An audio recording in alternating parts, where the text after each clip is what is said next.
Kita lanjutin untuk pertemuan kita.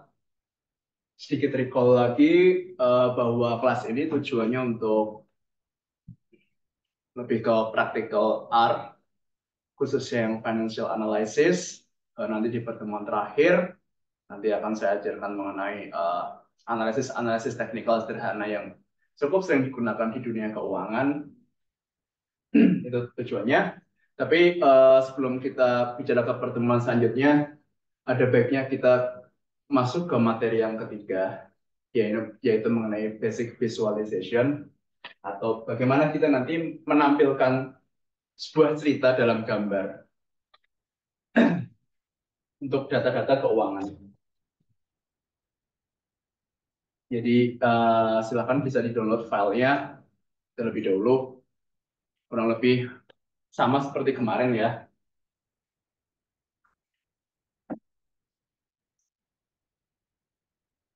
Dan jangan lupa, saya tidak bosan-bosan mengingatkan kalian karena eh, kemungkinan besar R itu sepertinya ada sedikit update. Jadi pastiin aja version dari R kalian itu yang paling baru. Cara ngeceknya adalah global options. Dan kita bisa melihat di sini change-nya. Pastiin itu di R version yang paling baru. Karena biasanya kalau di sorry, di R version yang masih lama, ada beberapa package itu yang nggak bisa running. Jadi pertama pastiin dulu bahwa R versionnya diinstal yang paling baru di tools,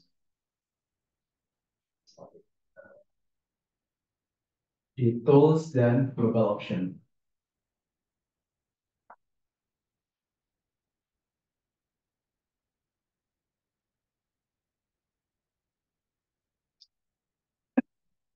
Oke, jadi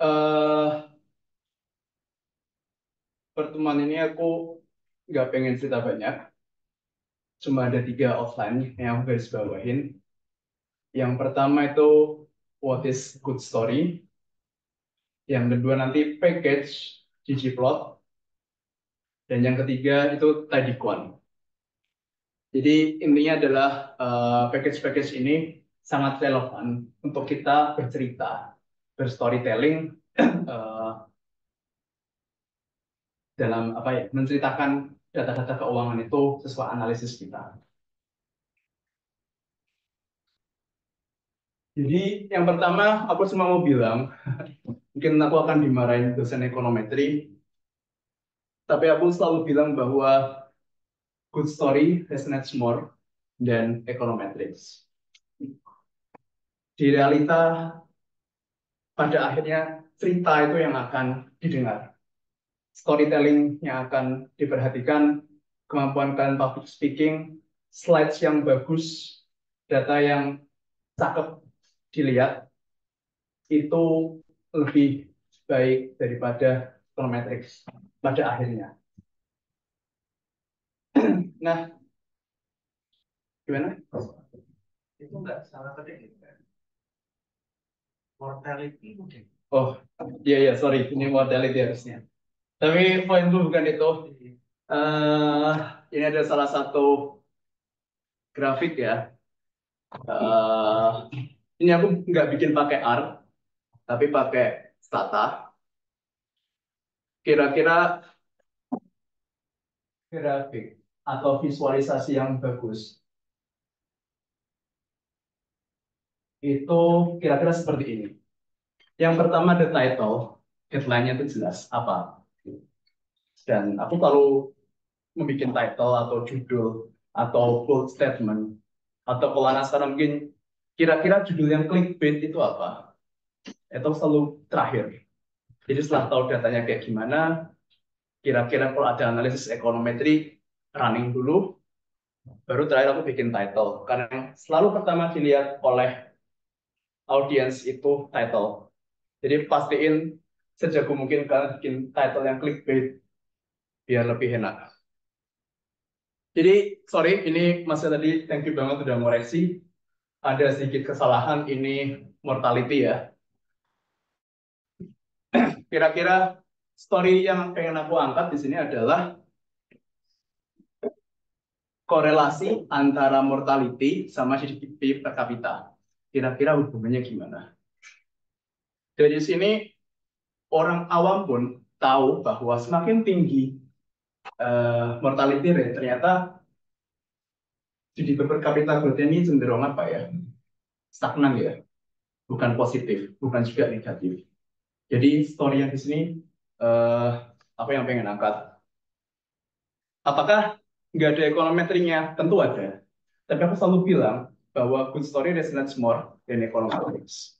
Jadi aku belajar ekonometri, tentu saja. Aku kagum sama orang-orang yang pintar ekonometri, tapi aku akan lebih kagum sama orang-orang yang jago public speaking, storytelling-nya baik, dan convincing. Jadi aku pengen di sini kita belajar mengconvincing orang dengan grafik-grafik yang ada di R. Dan itu aku rasa cukup baik ya.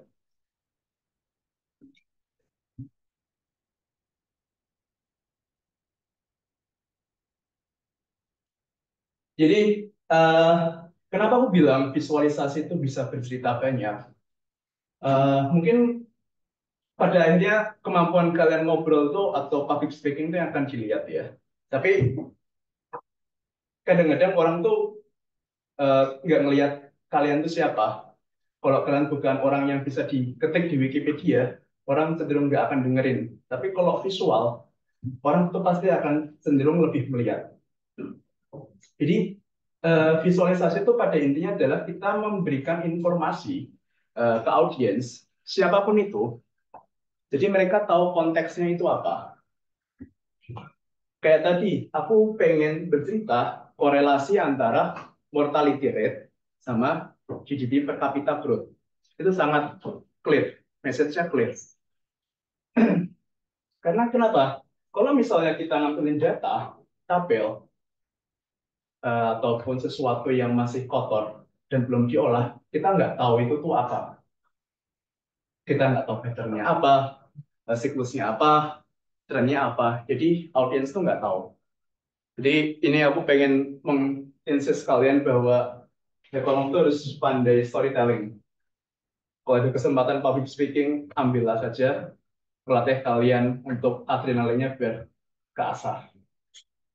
Karena pada akhirnya, ya itu tadi, good story itu lebih penting. Dan aku sangat menyayangkan anak UGM statanya jago-jago sekali, R-nya jago-jago, tapi begitu storytelling kalah. Jadi aku pengen apa ya, memberikan apa ya semacam motivasi buat kalian bahwa storytelling itu pada akhirnya lebih penting. Sebelum aku bicara banyak hal mengenai coding, kalian nanti juga bisa mulai melihat R-script-nya. R-script kali ini kayaknya agak banyak, jadi sambil kalian download, ini ada beberapa, ini pendapatku pribadi ya, sekali lagi ini pendapatku pribadi, ada beberapa tipe visualisasi, dan setiap visualisasi itu aku rasa punya semacam pesan tersendiri. Yang pertama ada line, garis, itu kita melihat tren atau siklus dalam waktu yang sangat panjang. Mungkin buat kalian yang tadi pagi kelas, ikut kelas EViews, kalian sudah cukup sedikit tahu ya bahwa data ekonomi, khususnya yang flow, itu aku pribadi lebih suka line karena kita tahu ceritanya tuh ada apa sih di tahun 80, oh tahun 90-an tuh ada apa, dan seterusnya. Yang kedua ada bar,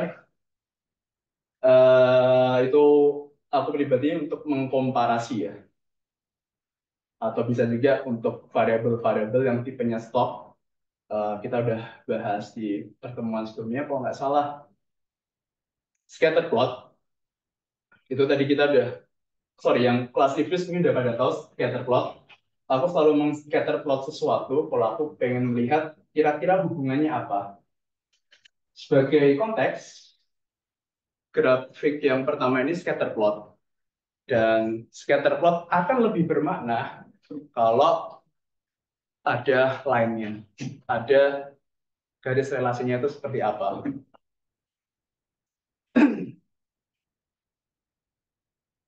Lalu di histogram ada parallelogram, kira ini uh, bisa bercerita banyak. Misalnya histogram ini mungkin kita lebih melihat distribusi. Biasanya nanti kalau kerja di ekonomis atau mungkin financial analyst, kita pengen tahu distribusi income per desil. Jadi nanti ada distribusi, kita bagi itu menjadi 10 kelompok berdasarkan income. Nah itu paling enak pakai histogram dan ada parallelogram.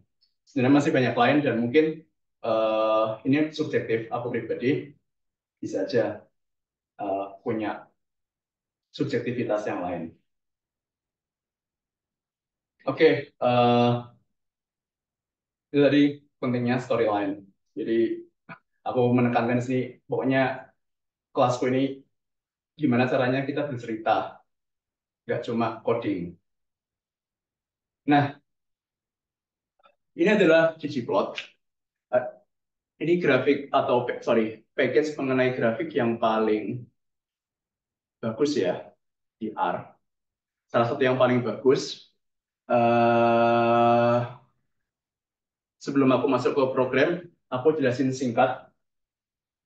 Jadi ggplot ini sebenarnya prinsipnya itu semacam kayak grammar kalau dalam bahasa Inggris ya. Jadi misalnya kita nanti ada ggplot, ini kita ada variabel, sorry datasetnya, aesthetic ini adalah aesthetic, plus ini tuh semacam layer ya.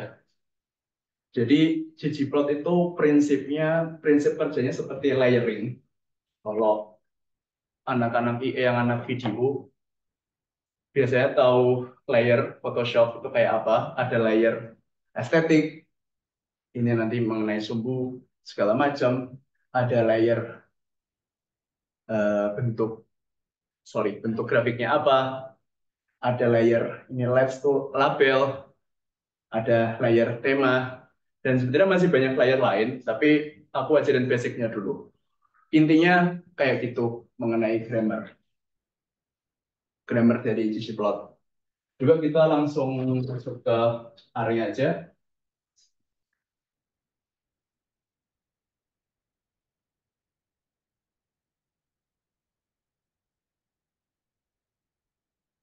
Jadi dalam pertemuan ini aku pakai 4 package. Silakan buat teman-teman yang belum install, terutama yang pakai komputer dari lab, dicek dulu apakah ada atau enggak.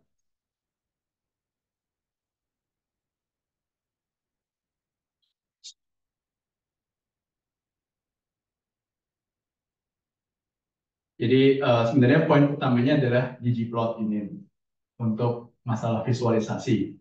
OneNote ini lebih untuk manipulasi data, narik data, segala macam dalam finansial, tadi quant sama di player ini untuk manipulasi data.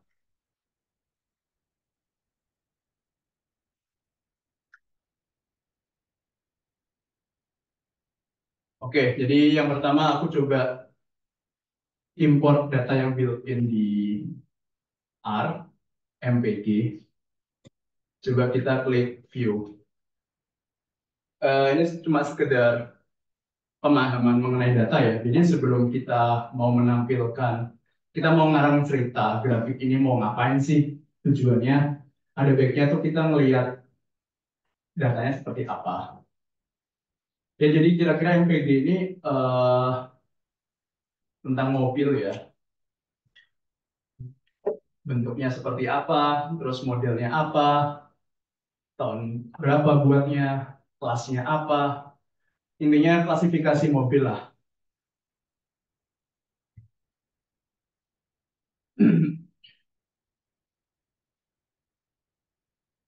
Nah, misalnya di sini aku pengen mencontohin bahwa coba kita bikin grafik ggplot untuk yang pertama. Aku pengen membandingkan, aku pengen apa? ingin melihat korelasi antara engine displacement sama HW-nya itu kira-kira hubungannya kayak gimana. Dari sini tujuanku jelas, aku pengen melihat hubungannya apa. Jadi grafik yang paling bagus scatter plot, karena aku pengen melihat relasinya itu seperti apa. Jadi buat yang baru datang, kira-kira grammarnya tuh ini comment, ini dataset, AS tuh aesthetic, X-nya itu sumbu X-nya apa, atau variabel X-nya apa, Y-nya ini variabel Y-nya apa, atau sumbu yang ke atas tuh gimana. Geom point ini layer beda yang menentukan dia tuh bentuknya seperti apa. Ada geom line untuk garis, ada geom bar untuk eh, bar grafik, dan seterusnya. Karena di sini aku pengen lihat hubungan, aku pakai scatter plot, maka pakai geom point. Lalu ini ada labs, labs itu adalah label. Nah ini title. Jadi aku selalu menekankan title tuh kalau bisa harus yang paling clickbait, karena itu yang paling nendang untuk di mata report lah, di investor lah, atau tergantung tujuan kalian. X-nya ini sumbu X-nya judulnya apa, Y-nya ini sumbu Y-nya apa. Dan yang menarik di ggplot kita juga bisa bikin temanya itu apa aja. Coba kita lihat ini pakai tema yang minimal dan udah keren. Di sini kita bisa melihat bahwa ternyata makin tinggi engine displacement itu highway-nya makin kecil. Secara kasat mata, sebenarnya kita udah bisa tahu storyline-nya tuh apa dari grafik ini. Nah, tapi lagi-lagi aku bilang, kita tuh harus bikin grafik sebagus mungkin, sejelas mungkin, biar audiens langsung nangkep. Makanya, alangkah lebih baiknya kalau grafik ini ditambahin layer baru, yaitu garis regresi, yang kira-kira bentuknya seperti uh, ke bawah ya. Di sini ada Geom Smooth. Ini aku copy aja. Kita bikin layer baru. Jadi Geom Smooth ini aku pengen bikin semacam garis smooth, di mana metodenya tuh LM atau linear model. Ya, kira-kira regresi lah. Coba kita run. Nah, at least story kita lebih berkembang. Judulnya bisa lebih clickbait. Oh, ternyata hubungannya eh, korelasinya kira-kira negatif. Jadi itu, kita lihat raw datanya seperti apa, kalian mau tujuannya tuh kalian mau bercerita apa. Jadi itu yang paling penting menurutku. Kalian tuh mau ngapain, ceritanya mau ngapain. Karena kalau grafik doang bisa lah. Tapi jarang yang orang perhatikan tuh konteks message-nya tuh apa. Oke, ada yang mau tanya sampai sini? Masih basic? Sorry. Ini eh, aku copy ya Mbak tadi. Udah di copy. Jadi kan ini ada script-nya Guillaume Smith Method. Ini di copy, di post ini. Jadi nambahin layer baru. Ya kita nambahin layernya sesuka hati lah, kira-kira kayak gimana. Ada berbagai macam bentuk layer.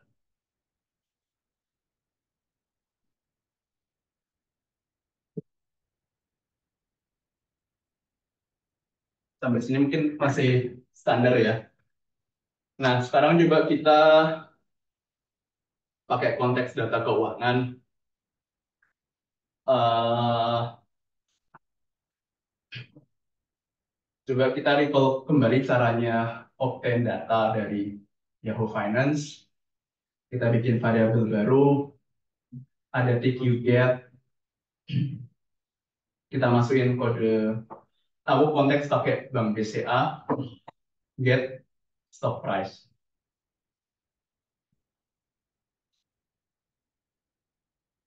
Jadi sedikit recall dari minggu sebelumnya, coba kita view dulu kira-kira dataset BCA tuh kayak gimana.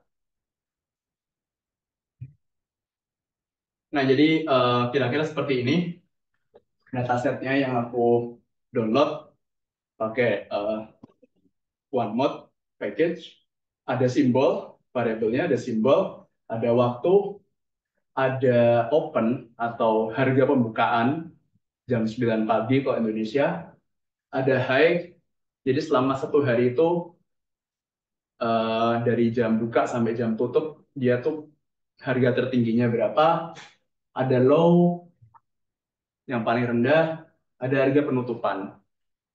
Sebagai konteks mungkin teman-teman di sini yang belum terlalu tertarik dengan dunia stock market atau keuangan, yang sering dianalisis itu harga penutupan. Ini ada volume, ada adjusted, oke.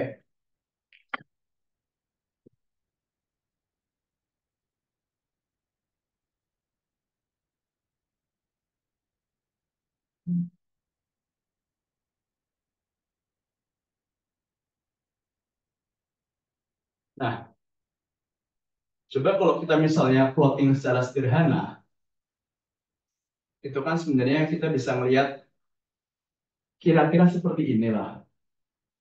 Jadi aku juga ngeplot sekedar inspeksi aja, BBCA dollar sign date itu kira-kira dataset BCA untuk variable date, dan aku melihat harga close-nya.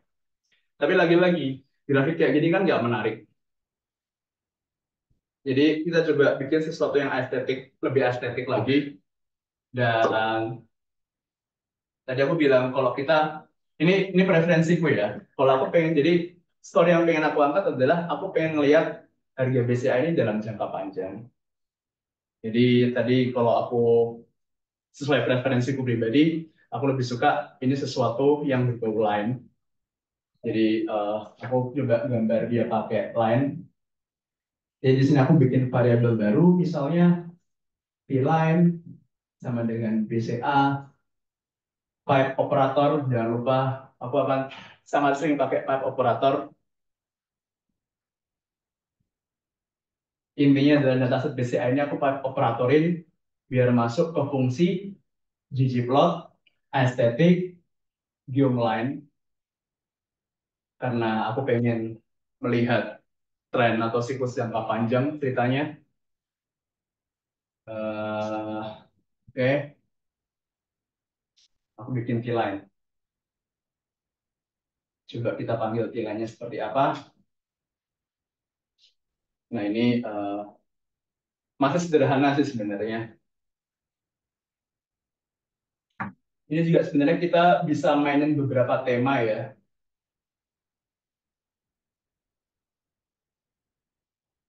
Ada klasik, juga misalnya tema gray. Coba di line 01 misal, 01.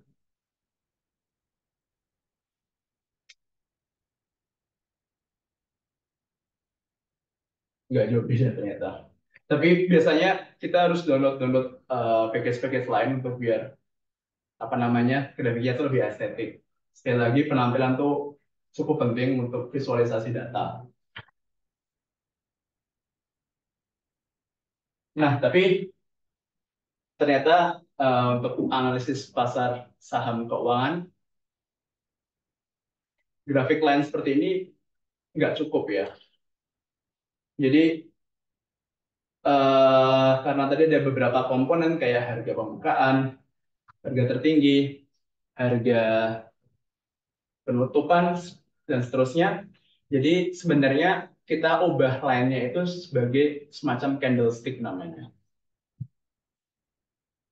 Jadi misalnya di sini aku bikin bar, BCA, ggplot, seterusnya. Sekarang aku pakai geomnya geom bar chart ini untuk semacam candlestick di mana nanti ada harga open, high, low, high dan close. Levelnya apa?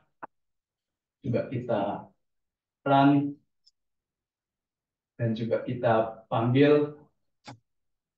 Nah, kira-kira udah mulai ada sedikit variasi. Di sini biasanya udah agak otomatis ya kalau dari candlesticknya ARK. Kalau biru tuh dia biasanya harganya naik hari itu, merah dia harganya turun.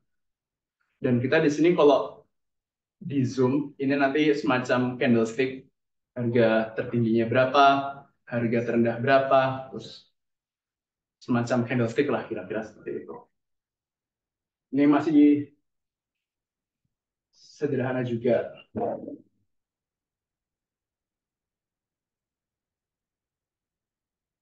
Oh sorry, itu tadi gambar. Yang candlestick itu pakainya geom underscore candlestick. Coba aku run, tipnya seperti apa. Kira-kira kayak gini.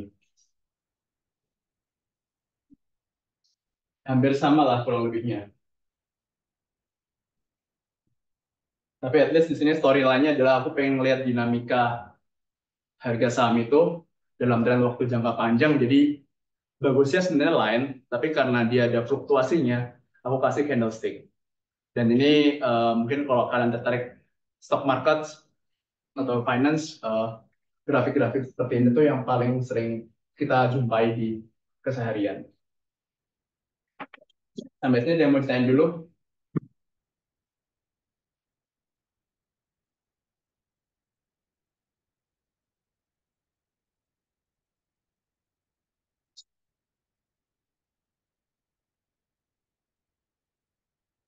Ini yang tadi ya, hasilnya kurang lebih kayak gini tadi. eh, Scatter plot karena aku pengen lihat hubungan antara highway MPG dan juga engine displacement. Terus aku pengen lihat dinamika harga BPCA, jadi aku pakai candlestick yang ini. Jadi ingat lagi-lagi tujuannya kalian mau ngapain. Nah ini salah satu apa ya, GitHub itu semacam kayak LinkedIn-nya orang-orang yang coding. Jadi terus terang aja aku sendiri cukup sering lihat GitHub orang-orang yang bidang profesional. Dan ini ada salah satu GitHub yang bisa kalian cek dari World Bank untuk R.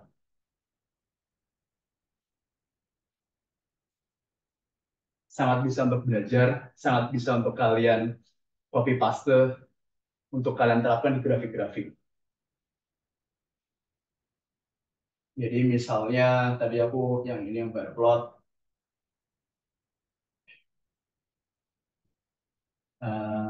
tadi yang ini ya. Ini kalian klik aja gambarnya, nanti akan muncul codingnya seperti apa. Jadi kadang-kadang coba aja, kadang kita kopas aja misal.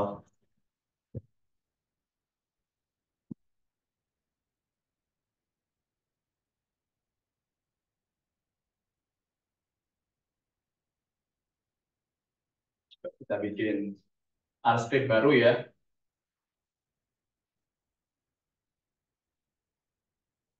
Jadi kalau bikin R script baru mungkin aku lupa jelasin, dia ada plus kiri atas ini. Kita klik R script, maka kita akan muncul lembar baru kosongan. Kita copy paste aja tadi, kira-kira seperti apa.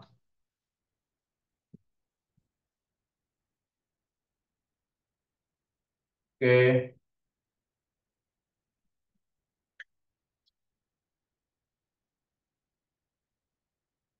ini kayaknya package-nya ada yang belum keinstall.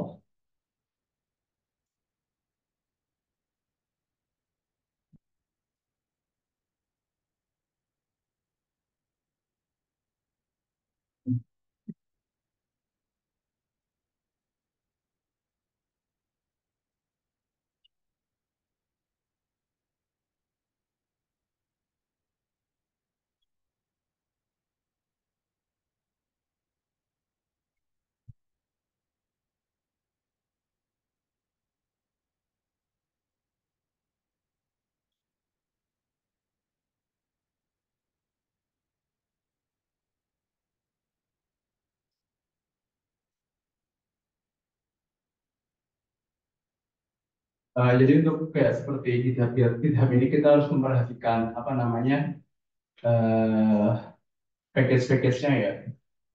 Biasanya belum banyak yang install.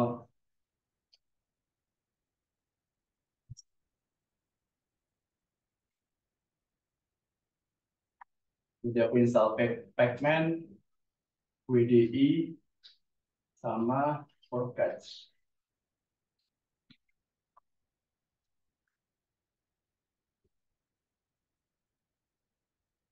Library, WDI.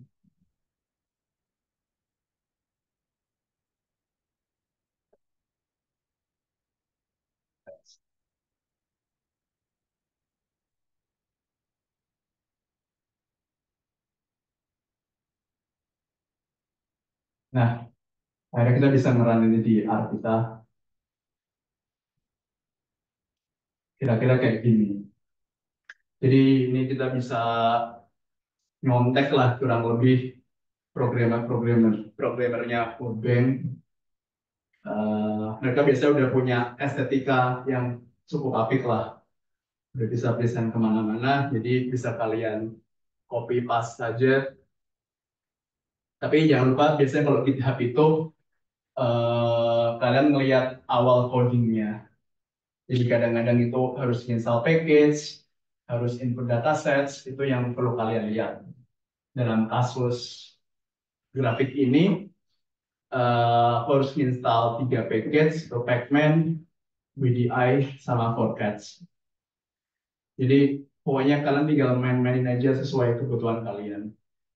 Nah ini kan udah cukup bagus ya penampilannya.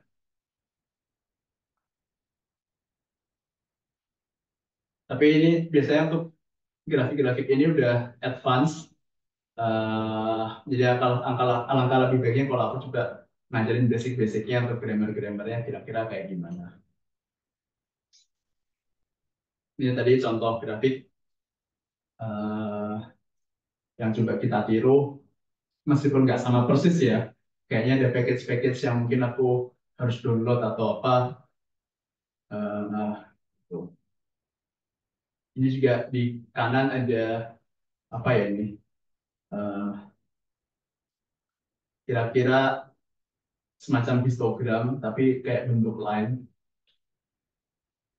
Kira-kira kayak sektor pertanian itu pendapatannya gimana dan dari density-nya.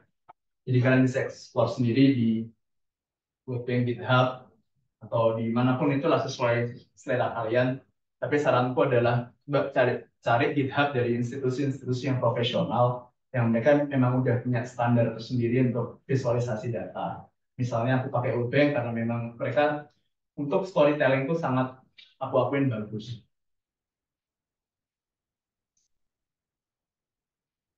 Udah mau tanya sampai sini?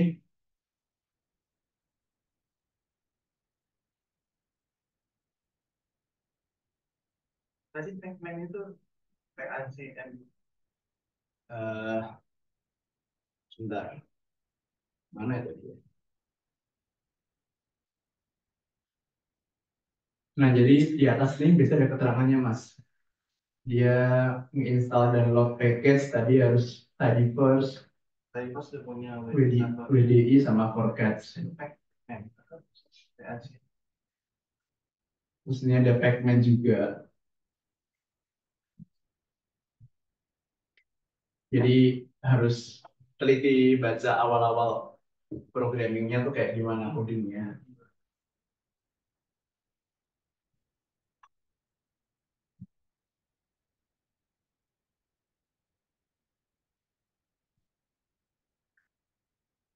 Sebenarnya banyak sekali kalau kalian bisa explore GitHub di kayaknya IMS juga ada.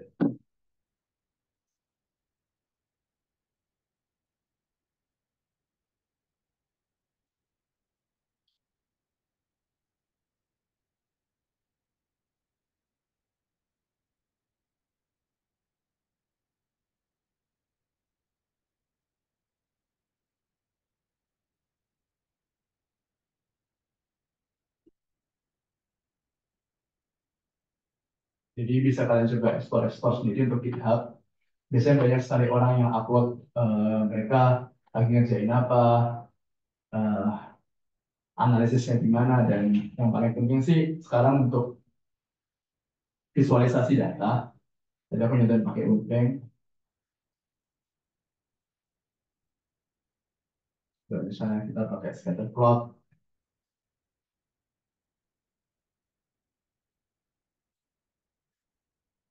nah jadi pasti akan selalu ada codingan seperti ini.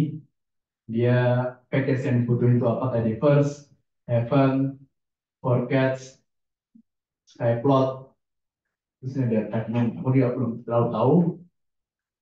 Nanti ada dataset yang harus di-read.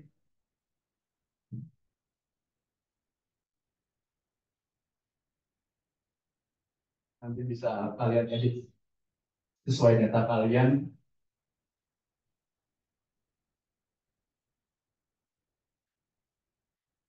Oh, udah nanti kira-kira seperti ini bentukannya.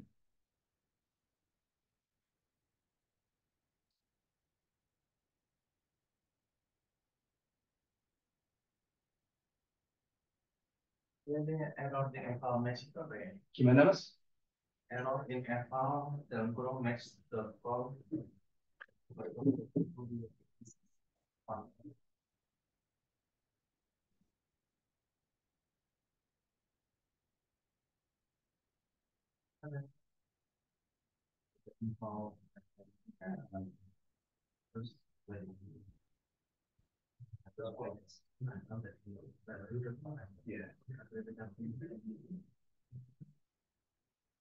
Juga pakai langsung yang log example aja, Mas.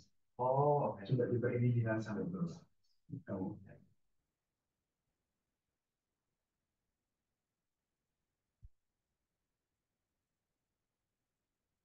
Oh. Jadi kasus yang masnya tadi dia run yang change to install. Oh. Jadi ini nggak semuanya ya, cuma dalam beberapa kasus yang aku jumpain tuh ada orang yang suka nge-programming tuh gini. Aku belum bisa terus terang. Kalau misalnya package itu belum ada, program komen itu tuh nge-load gitu loh. Nah ini kayaknya Pac-Man-nya seperti itu. Cuma aku kurang paham pastinya seperti apa. Jadi kalau misalnya tadi kasusnya package yang dibutuhin udah di install, udah di load, kalian coba aja langsung di example datasets ya. Kalau saranku untuk belajar kayak gitu tuh biasanya jangan mau cari gampangnya doang. Kita udah dikasih enak dalam artian udah dikodingin. Coba kalian explore satu-satu kayak data ini coba kalian run, terus buka satu-satu country code ini maksudnya apa, kalian buka. Jadi kita bisa lebih dapat sense-nya itu gimana.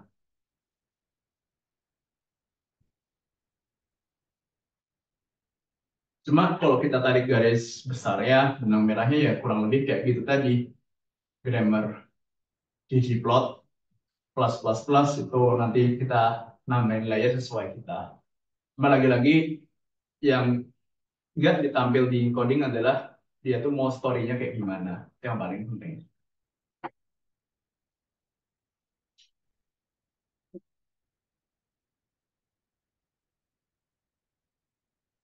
Oke, jadi selanjutnya aku mau cerita mengenai tadi Kuan. Ini kira-kira itu alat manipulasi ya, package manipulasi untuk hal-hal yang sifatnya lebih finance, investment.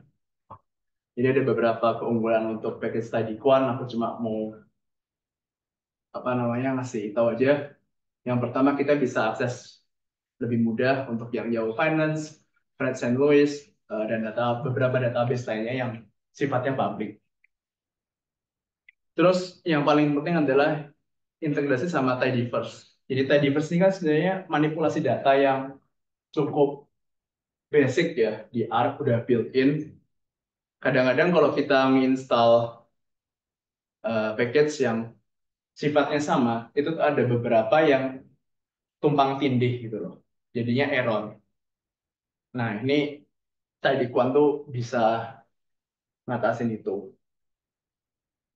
Terus time series karena finance biasanya lebih banyak analisis time series, jadi ini sangat ke cover sama package ini. Dan yang terakhir nanti ada financial analysis. Jadi minggu depan kita akan coba belajar bikin analisis yang simple kayak moving average, volatility, returns, segala macam. Kurang lebih kayak gitu. Dalam artian tadi quant ini semacam tools atau package yang sangat berguna untuk analisis, nggak cuma visualisasi, tapi juga cara kita memanipulasi data di finance itu.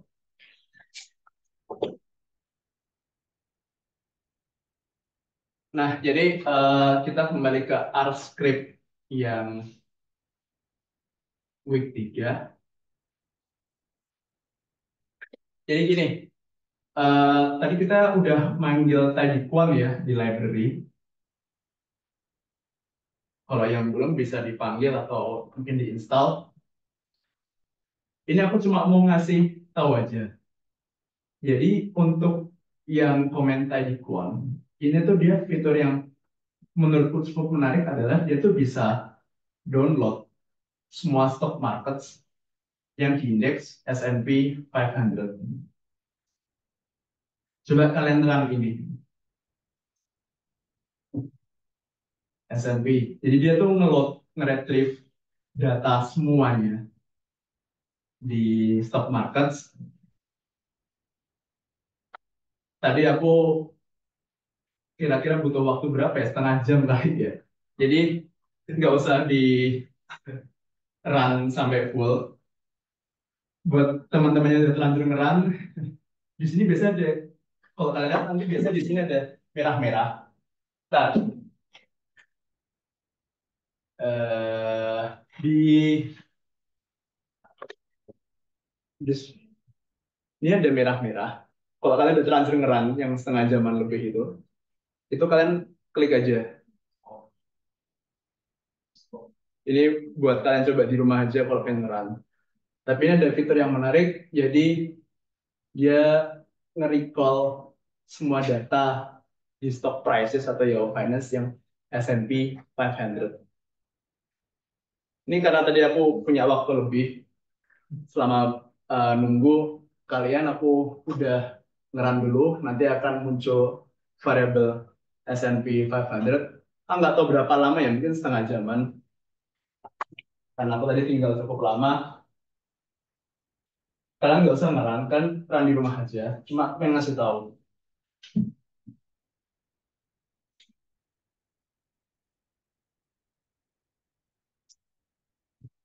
Ya, jadi kira-kira nanti datasetnya seperti ini. Banyak sekali. Kalau kalian lihat ini, dia ada sekitar 15 kolom dan 1.300.000 baris. Jadi tadi kalian bayangkan bahwa Army punya kekuatan yang cukup oke lah untuk kita nge-retrieve data, download data dari Yahoo Finance yang jumlahnya banyak. Aku nggak tahu company ada berapa, tapi intinya ada 1.300.000 baris. Ini kalian coba di rumah aja yang tadi Puan.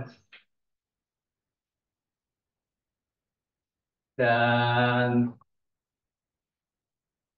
ada fitur yang cukup dalam analisis pasar keuangan atau saham. Nanti kita akan cukup sering menggunakan namanya komen. Ini nggak usah lagi karena aku masih pakai S&P 500 transmute. Jadi ini semacam apa ya, muted. Kalau kita ingat pertemuan minggu lalu, semacam bikin kolom baru.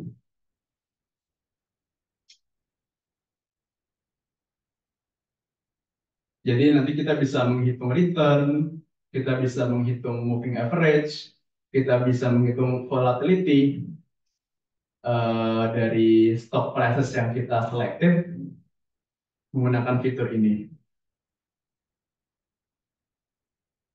Ini nggak usah di-run, nggak apa-apa, karena kalian harus nunggu setengah jam. Nggak usah, bisa di rumah aja. Terus aku di sini satu lagi yang mungkin bisa dicoba di rumah. Dua lagi sih. Jadi misalnya aku pengen menghitung return bulanan. Yang namanya return itu kan harga sekarang dikurangi harga kemarin dibagi harga sekarang. Kalau kita ngitung data 10 sampai 15 mungkin masih oke lah ya tangan kita. Atau dari variabel komen-komen yang manual. Tapi kalau 1.300.000 itu agak repot. Jadi di di Quant sama beberapa package yang kita load tadi itu ada beberapa fitur yang menarik. Itu ada TQ Transmute, kita adjusted, muted fund, atau dalam artian kita bikin variabel baru yang menghitung monthly return.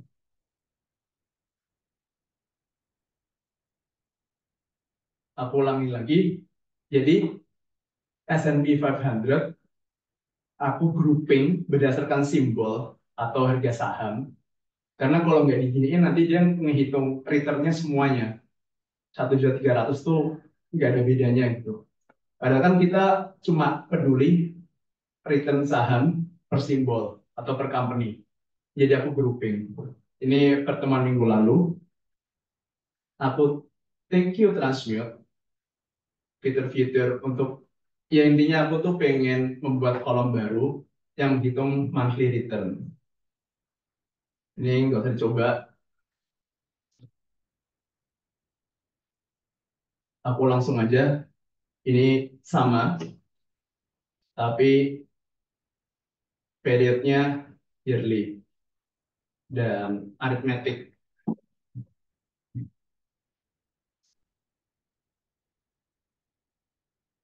Oh, ada yang error ternyata.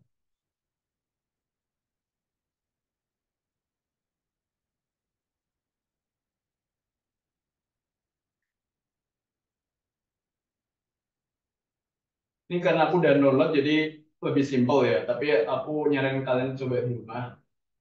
Jadi setelah aku compute, aku coba view S&P 500-nya.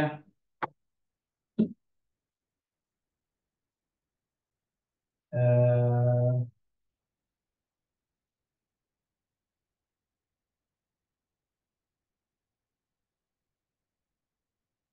Kayaknya ini masih ada sedikit error ya. Oh sorry, ini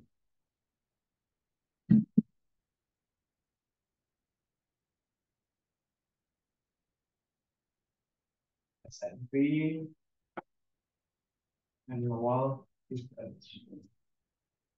Ya, jadi ini variabel yang satunya ya, sorry. Tadi kayaknya yang satunya agak error. Jadi sekarang dari entry-entry ini aku hitung return atau pertumbuhan harganya secara tahunan.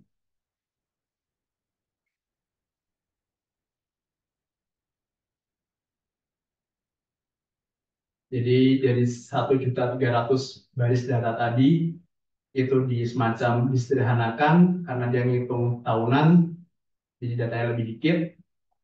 Terus dia mengkomput satu-satu per company dan kita dapat ini berarti 0, berapa persen ini. Tapi yang ini aku coba di rumah aja ya. Nah, sekarang buat kalian lebih tahu sense-nya kayak gimana, kita kembali ke yang dasar-dasar aja. Eh, Prinsipnya kurang lebih kayak gini. Yang ini bisa kalian tiru. Juga kita misalnya pengen mendapatkan saham Adaro.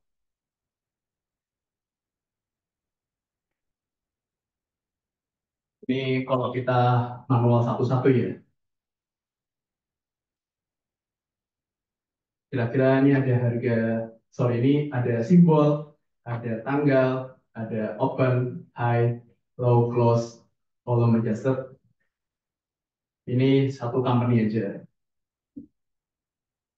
Jangan lupa biasakan kalau kita inspect dulu mengenai harga saham itu seperti apa.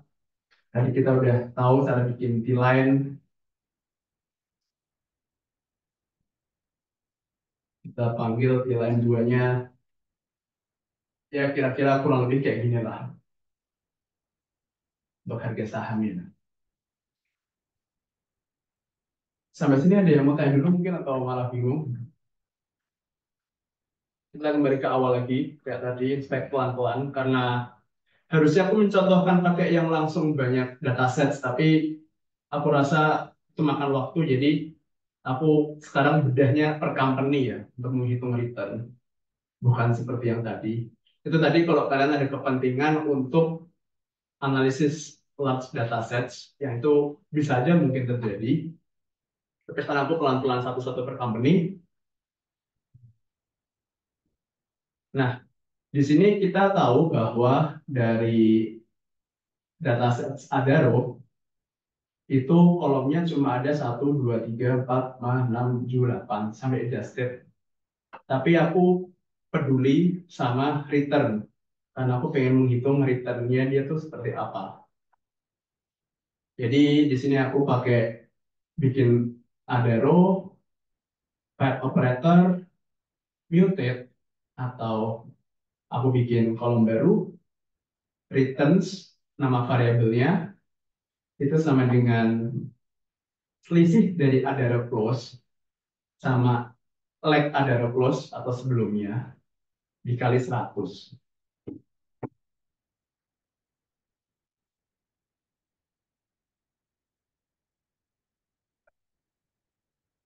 Nah, ada yang bermasalah? Kalau nggak ada di sini, aku coba review lagi pakai head atau 6 baris awal. Ada kolom baru. Tadi kan cuma 8, 8 kolom. Sekarang ada satu kolom lagi, yaitu returns. Jadi kira-kira harga Adaro di tahun 2014, bulan 1, tanggal 3, itu returnnya tumbuh sebesar, returnnya turun sebesar -7,5%. Ini kalau kita bedahnya satu-satu. Kalau pakai TQ Transmute, itu mengcompute-nya langsung large datasets ya.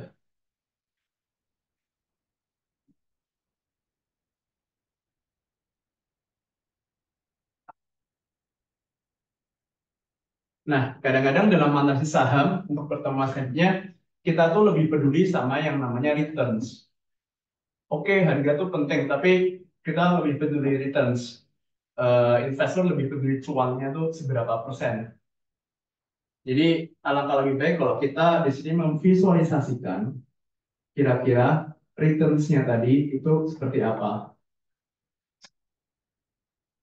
Kita calling di line 3.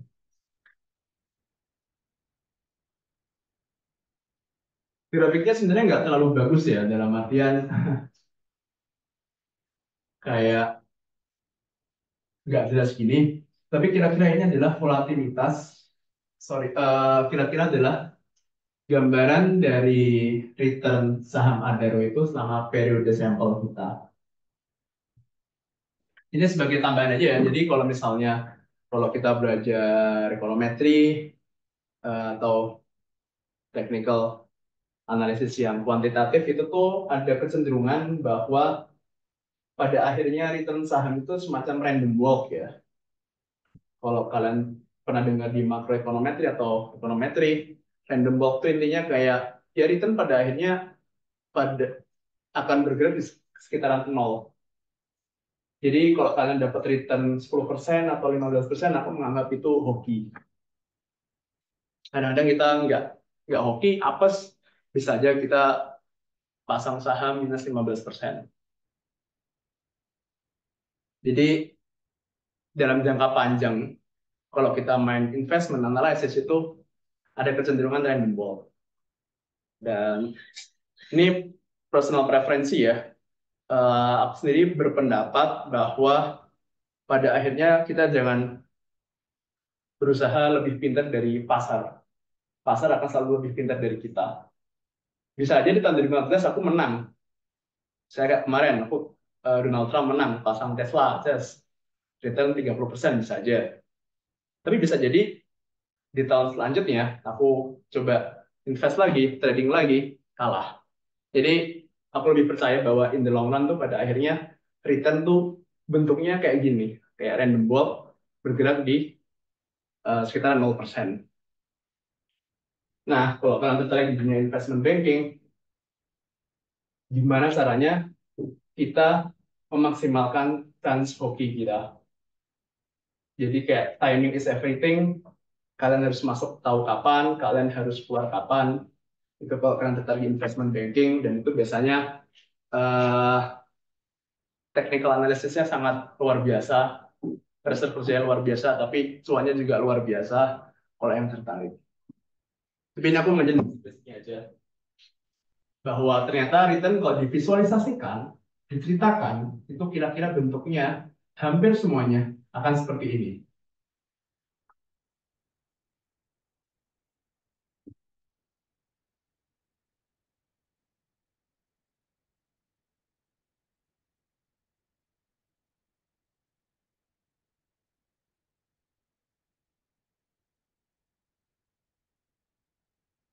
Oke, ini aku cuma menggambarkan singkat bahwa message-nya itu sebenarnya return itu semacam random walk ya. Tapi coba kita bikin grafik yang lebih cakep. Nggak harus cakep-cakep sekali, tapi setidaknya lebih estetik. Sekali lagi aku selalu pesan bahwa estetika atau visual itu selalu penting dalam message ya. Jadi ibarat kita kalau main Instagram, ketemu sama orang, biasanya orang ngejudge pertama dari feed Instagramnya seperti apa. Kalau nggak bagus, ah udah gak usah temenan sama dia. Biasanya kayak gitu. Itu faktanya seperti itu. Jadi kira-kira di dunia analisis keuangan pun sama. Kalau bikin grafiknya nggak terlalu bagus, kayak wah ini abal-abal lah. Jadi ini tadi ada T-line 3 dari return Agaro itu yang aku bikin yang sederhana. Dan yang di T-line 4 ini aku juga tambahkan sedikit estetika. Prinsipnya sama seperti tadi grammarnya. Ingat, ggplot, nama datasetnya, AS atau estetika, sumbu X-nya itu date, sumbu Y-nya sekarang pakai returns.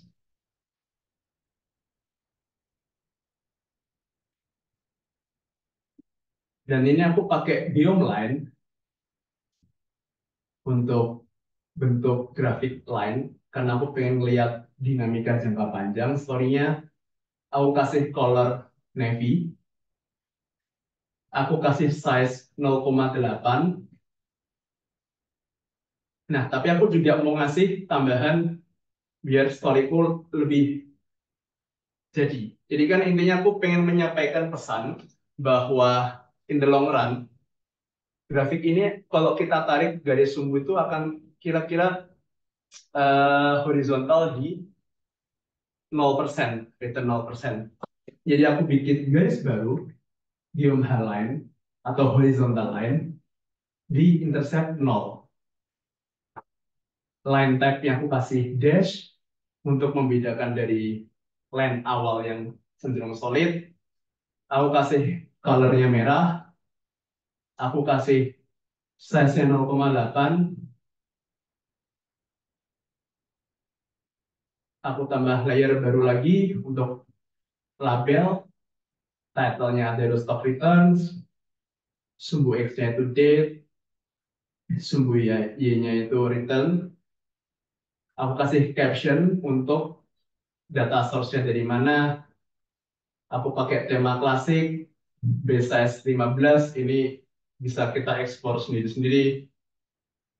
Terus ada plot title, elemen teksnya seperti apa. Coba kita run.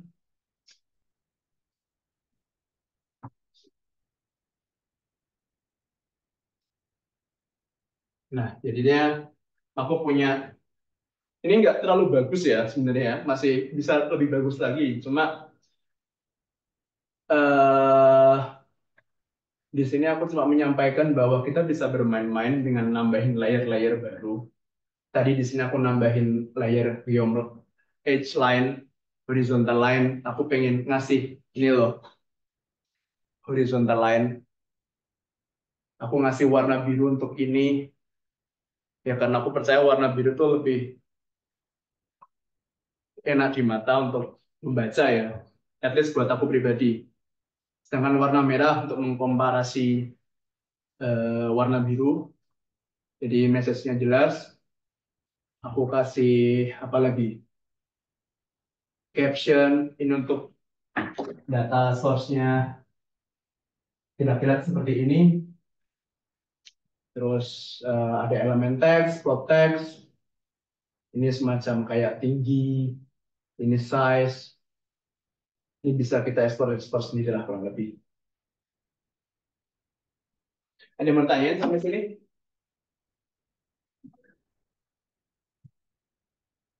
Tadi yang perintah error tadi jadi namanya nggak sih?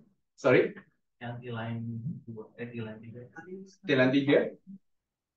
Oh, tilan 3 itu kan sama. Cuma masih basic. Belum aku kasih bedak lah, kira-kira gitu.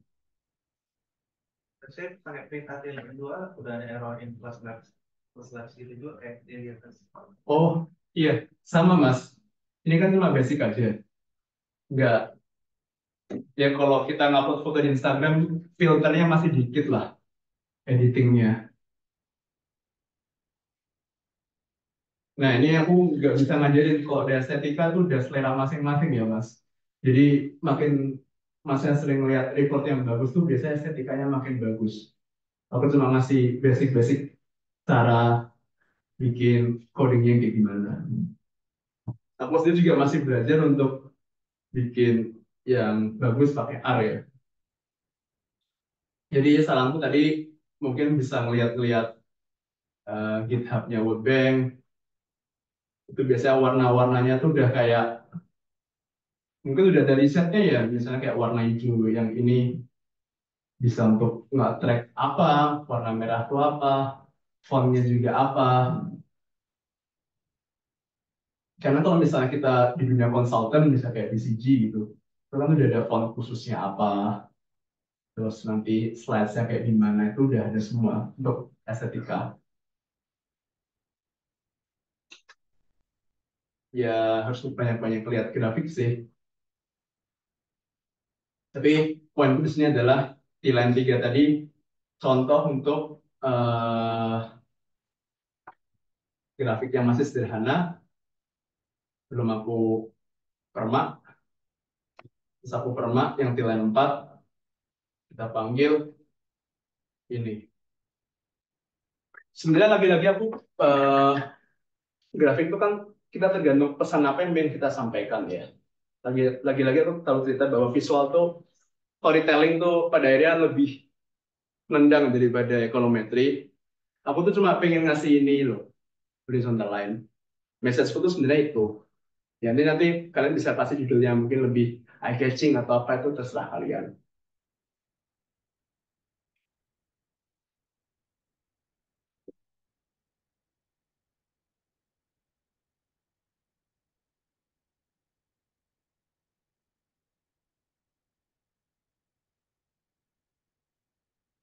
Oh ini tadi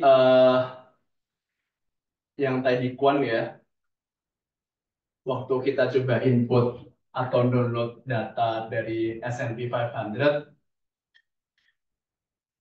kalau misalnya berhasil di rumah, jadi cost, kalau kita view akan muncul seperti ini tadi.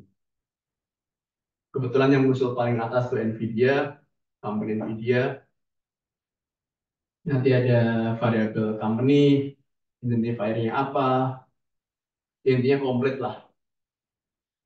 Tapi yang paling penting kan biasanya harganya ya, kayak open, high, low, close, seterusnya. Bisa dicoba di rumah.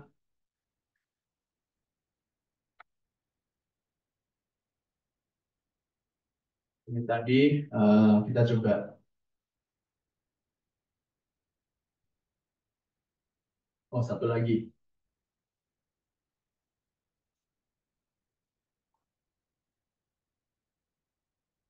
Jadi mungkin ada yang belum terakhir di pertemuan ini aku ngajarin mengenai data manipulasi simple dari Tidy Quant.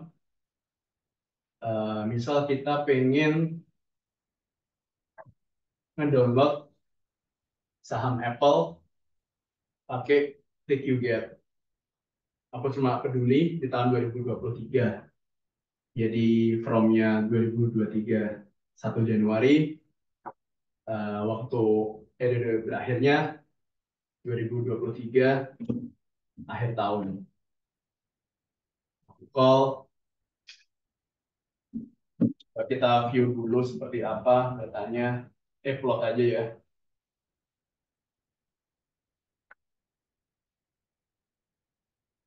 Biasanya untuk selalu kita awal data itu plot ya, biar dapat sense data itu kira-kira mau ngapain.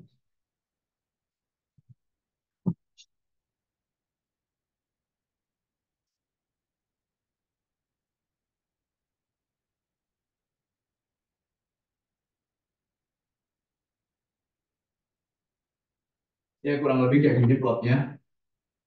Nah, harga sahamnya selama 1 tahun tuh awal tahun naik, terus di sekitaran September ada semacam stagnasi, turun malah, dan di menjelang akhir tahun naik lagi.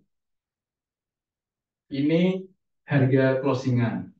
Tapi dalam analisis pasar keuangan atau saham, kadang-kadang kita lebih peduli yang namanya return. Yaudah kita coba compute pakai AAPL, pakai pipe operator. Jadi TQ transmute tadi itu sebenarnya bisa dipakai untuk satu company doang ya. Jadi aku ngajarin cara manualnya, ini aku pakai cara yang dari Tidyquant, itu select adjusted, muted fund, kita bikin variabel baru namanya period return, periodnya daily, terus diganti namanya jadi daily returns. Coba kita call, running, kita view, jadi aku select kolom baru dari variabel apple, cuma ada daily return-nya.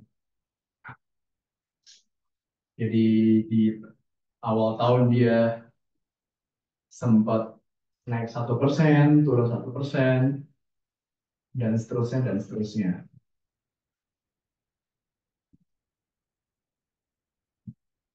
Nah, pentingnya visualisasi adalah kalau kita melihat data tabel seperti ini, kita nggak tahu story-nya seperti apa. Audiens itu akan sulit memaknai, oh iya, harga Apple sahamnya return-nya turun 5%, so what gitu. Terus ngapain gitu.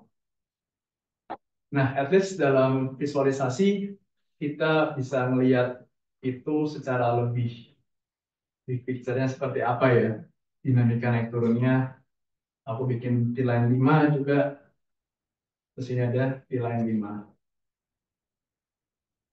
Lagi-lagi di sini return itu akan seperti random walk. Akan cenderung ke garis nol ya. Ya dia kadang naik, kadang turun. Tapi dia akan selalu berputar di nol. Nah, satu hal yang mungkin aku perlu garis bawahi adalah untuk TQ transmute ini variabelnya ini kan sebenarnya kita peduli dalam persen ya, tapi ini masih dalam poin, harus ditransformasi menjadi persen. Ini makanya kecil banget 0,05. Ini sebenarnya 5% gitu. Ada yang mau tanya sampai sini?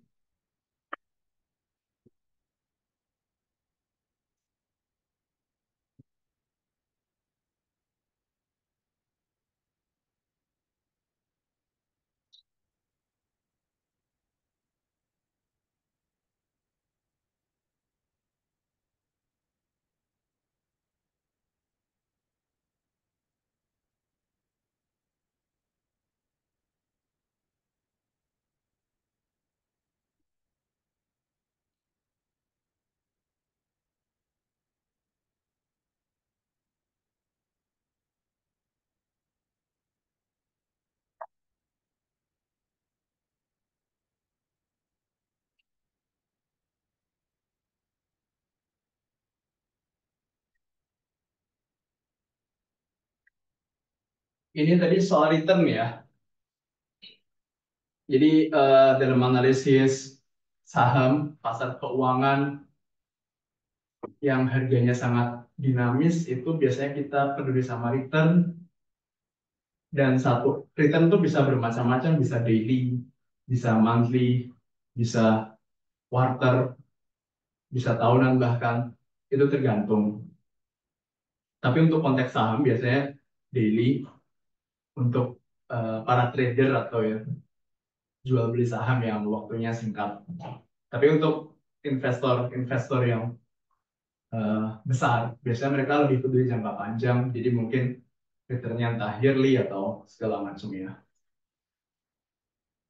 Tapi itu tadi poinku adalah dari dari package study Quant ini kita mendapatkan harga saham Apple, lalu kita menghitung daily returns-nya menggunakan TQ Transmute. Kalau jadi ini kan sebenarnya sama semua ya. Yang beda paling kan periodnya. Kalau monthly, ya udah ini ganti monthly. Sama kolom rename ini kayak ya nanti kita nama kolom barunya itu apa sesuai kebutuhan. Tapi logiknya kira-kira seperti itu. Sama sebelum kita ke jadi di pertemuan terakhir nanti aku bakal ajarin technical analysis singkat yang biasa dipakai. Tapi sebelum itu aku pengen bicara satu hal lagi, yaitu volatility. Tadi kan kita selalu bicara ya bahwa mana tadi ya.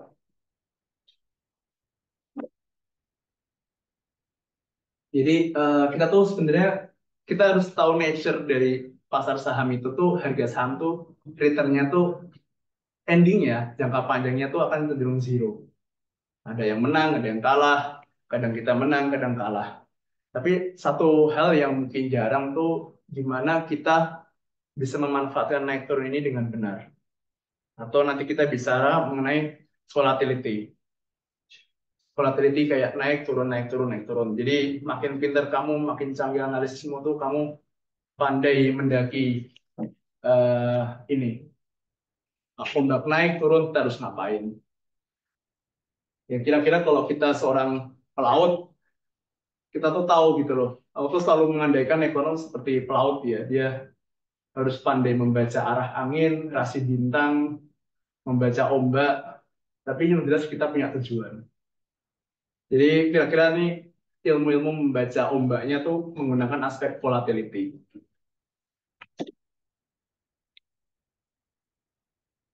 Nah, jadi sebelum kita masuk programming, aku jelasin singkat. Jadi kita menghitung volatility ini ada banyak cara sebenarnya. Tapi yang paling sering dipakai adalah standar deviasi. Ya, ini kalau di ekonometrik kayak standar errornya, tapi kalau di statistik kita cenderung pakai istilah standar deviasi. Ini kita pengen tahu deviasinya itu seberapa besar. Kita tahu ada nature bahwa high risk, high return, low risk, low return. Jadi semakin standar deviasinya tinggi, itu seharusnya kita bisa potensi dapat cuannya itu lebih tinggi. Tapi ingat bahwa nature-nya jangka panjang itu akan cenderung nol. Jadi kalau naiknya cepat, turunnya juga cepat, dan seterusnya. Makanya itu nanti di pertemuan selanjutnya akan ada beberapa indikator kayak Sharpe ratio, itu menghitung yang paling mending yang mana. Nah, tapi sebelum itu kita bicara mengenai volatility. Nah, di sini aku ingin membuat variabel baru namanya volatility, pakai harga saham Apple lagi, type operator, TQ transmute, select adjusted. Sekarang muted fund-nya aku ganti menjadi run SD atau standar deviasi, atau gimana kita uh, menghitung standar deviasi atau volatilitas dari pergerakan harga saham. N-nya pasti 30 karena aku mengasumsikan bahwa Ya udah 30 itu 1 bulan. Kira-kira rolling window-nya seperti apa 1 bulan itu? Nggak terlalu singkat, nggak terlalu panjang. Terus nanti ini kolom rename aku ganti rolling volatility.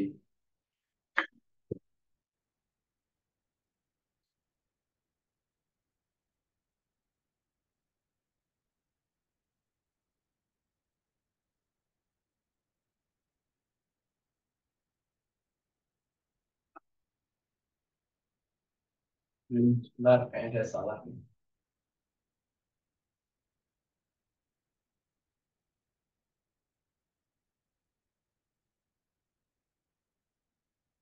Oh sorry, ternyata belum aku copy di R script.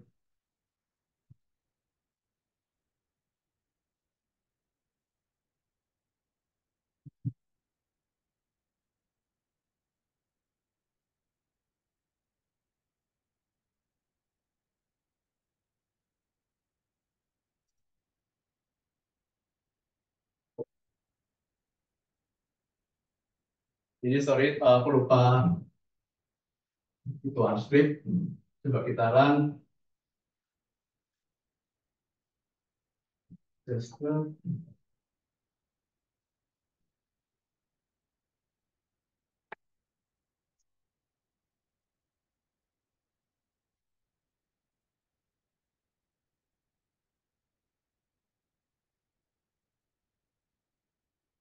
oh ya, ya, sebentar. Aku pakai Adaro aja. Oh jadi sebentar. Jadi karena tadi aku udah nge-edit kolom, sorry, dataset Apple, jadi aku hapus Apple dulu aja.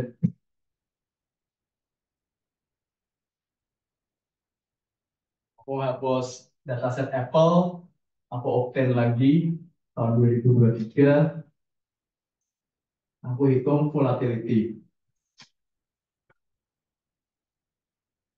Kayaknya ada masalah nih.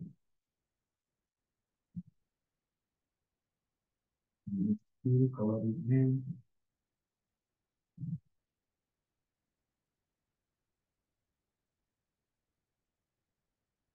oh, berarti.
Sorry ya teman-teman, ini kayaknya ada semacam error.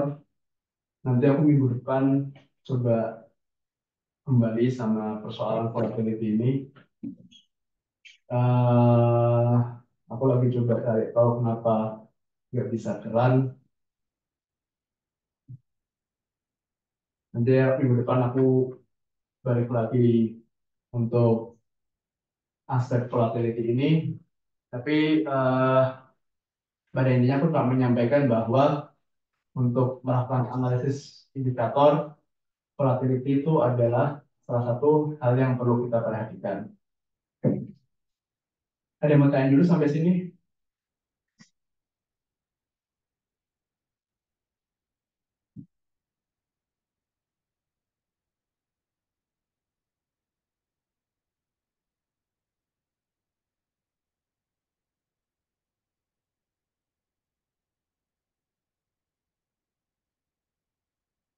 Kalau nggak ada, ini tugas. Jadi intinya aku cuma pengen tahu selera kalian lah untuk bikin storyline. Kalian aku kasih tugas bebas mau bikin grafik apapun terkait ekonomi ataupun finance dan juga kasih title atau mungkin keterangan yang cukup nendang macam kalian berpitching. Itu aja ya. Itu nanti bisa dikumpulin hari Kamis tanggal 28 close of business day atau jam 5 sore. Ada pertanyaan soal tugas atau mungkin yang tadi nanti minggu depan untuk volatility aku coba cross check kayaknya ada yang salah di programming code tadi atau gimana aku coba cek lagi. Ada yang mau tanya dari teman-teman?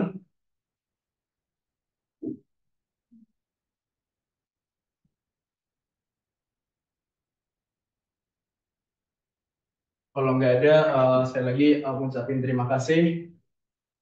Itu ada email, alamat emailku. Kalau misalnya kalian mau bertanya, silakan feel free. Itu aja ya. Kalau nggak ada, terima kasih semuanya. Selamat siang.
Iya, masih belajar